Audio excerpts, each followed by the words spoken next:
Hello po, maganda pa rin tayo at magandang pogi. Alam ko, namimiss nyo na naman ang aking video.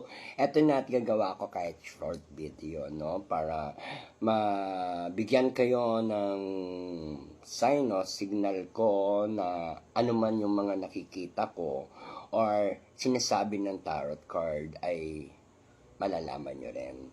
Kaya alamin natin kung ano ang mga kaganapan sa Senado at kaguluhan sa ating bansa para malaman natin kung ano na bang mga nangyayari. Kasi marami nagchat sa akin for update, wala na akong video. So, check natin kung meron ng update ang mga gabay ng tagumpay. Shout out sa lahat ng mga OFW, sa lahat ng mga client ko, maraming salamat sa suporta nyo, sa lahat ng mga subscriber ko at nananatiling nakasubscribe dyan. And subscribe pa more. And then,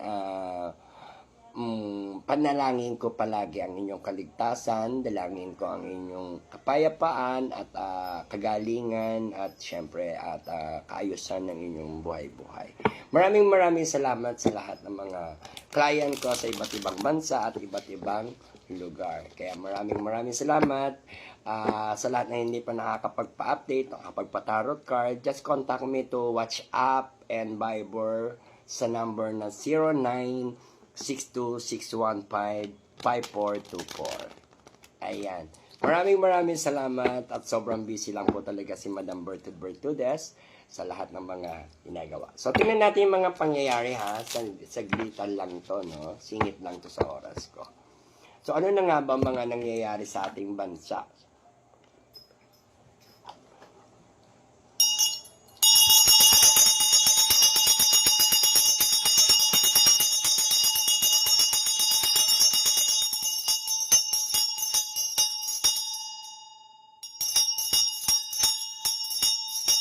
Kaya pakilapit niyo rin yung inyong mga noo at kayo mabasbasan ko upang mabasagan kayo ng mga negatibo at anumang mga nakakapit sa inyong mga karamdaman.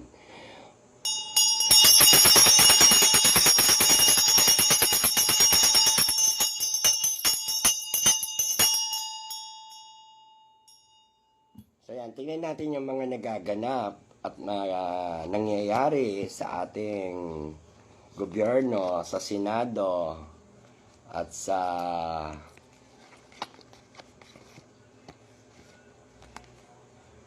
ayan kung anong mga nagaganap sa Senado.